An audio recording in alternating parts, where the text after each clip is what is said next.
Ouais, ça change. Ça change. D'habitude, c'est des chiens. Maintenant, c'est des chèvres. Ouais, t'as vu, on va sur les chèvres.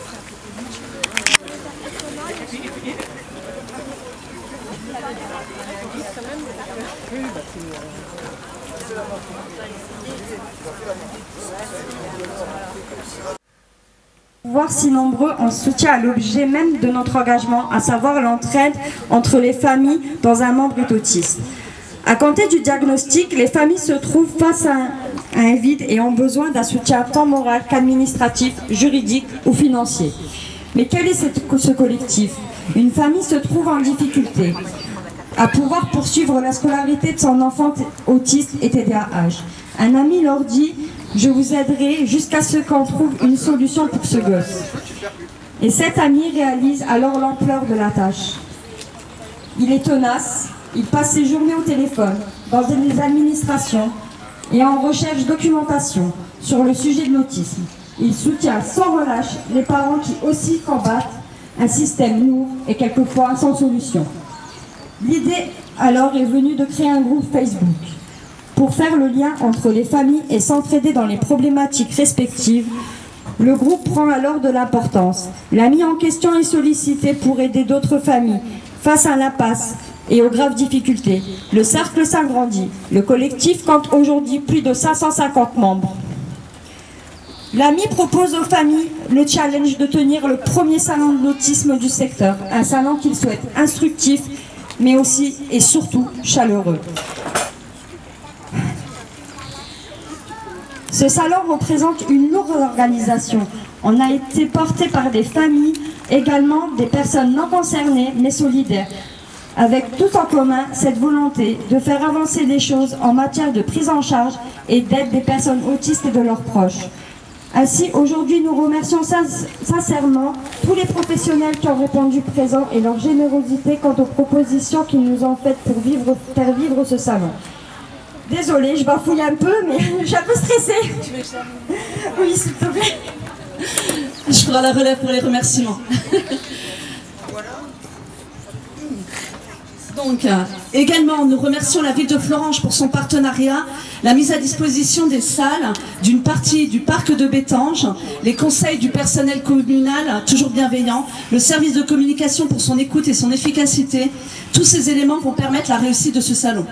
Nous remercions le pôle santé de la communauté de communes du Val-de-Fensch ayant une solide expérience en la tenue d'événements de santé qui nous a épaulés, conseillés. Félicités, nous donnant l'envie d'aller plus loin. Nous remercions le cabinet comptable Sofico France pour son soutien financier, offrant ainsi les châteaux gonflables aux enfants. Nous remercions l'APE, les petits flots de l'école du centre, qui par leur dévouement et leur vente nous permettent d'offrir les tours de poney. Nous remercions le restaurant Red Beef Thionville, le grossiste alimentaire Acema, Florange, Dolce Pizza, le bus Food Truck, Mourad Sadek pour leurs dons, boissons et nourriture. Nous remercions Yannick et sa chèvrerie pour sa présence bénévole au sein de notre salon. Nous remercions le Jogging Club de Florange qui a répondu présent pour organiser cette belle marche solidaire et offert des collations aux participants. Plus tard. Nous aussi et surtout, nous remercions les bénévoles sans qui ce salon n'aurait pas lieu. Bravo pour cet engagement. Enfin, là je fais en freelance. Nous avons deux personnes, dont une que j'aimerais bien qu'elle soit à côté de moi, s'il te plaît. Sadek, donc l'ami en question, l'histoire du début de ce salon, c'est Sadek, par sa ténacité, qui a décidé de faire ce salon.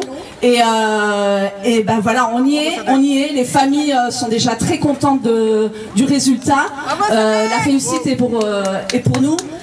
Et surtout, Jess, qui a fait une organisation formidable. Il ne faut pas oublier que Jess est maman d'une famille monoparentale, d'un enfant autiste qui n'est non scolarisé ou peu scolarisé. Donc elle a une charge mentale très très forte, mais en tout cas c'est une maman courage et une maman combattante. Merci à tous. Toute l'équipe, puisque c'est bien une équipe qui a mené à bien ce salon, Je regarde Sophie, je regarde Christelle, je regarde Sadek, je regarde tous les autres qui ont été cités, qui sont mobilisés depuis des mois sur l'organisation de cet événement. C'est le deuxième événement de ce type-là, mais je dirais que ce deuxième ne ressemble pas au premier, puisque en termes d'ambition, de volonté et de cohérence, vous avez été beaucoup plus loin que l'an dernier. Et l'an dernier, il y avait déjà du monde, beaucoup de monde s'était associé. Cette année, je suis sûr, rien qu'avec le monde au moment de cette inauguration, que vous allez vous propulser beaucoup plus loin pour faire valoir votre combat. Je rappelle que ces opérations de médiation ont vocation à parler de votre combat, qui est de sensibiliser autour de la différence, autour de cette de faire accepter cette différence de ces enfants, ou pas d'ailleurs, qui ont des problématiques de santé et qui doivent être à la fois reconnus mais également acceptés, et effectivement c'est toute la difficulté que vivent de nombreuses familles sur Florange, sur notre territoire, j'allais dire de l'agglomération ou du Val-de-Fensch, puisque je vois qu'il y a aussi des représentants du département, des institutions, et donc voilà, un grand bravo pour ce travail. Et j'ai tendance à penser qu'avec toute la mobilisation que vous avez fait, rien que maintenant à 10 h du matin, vous êtes déjà entendu pour votre combat. Bravo à vous.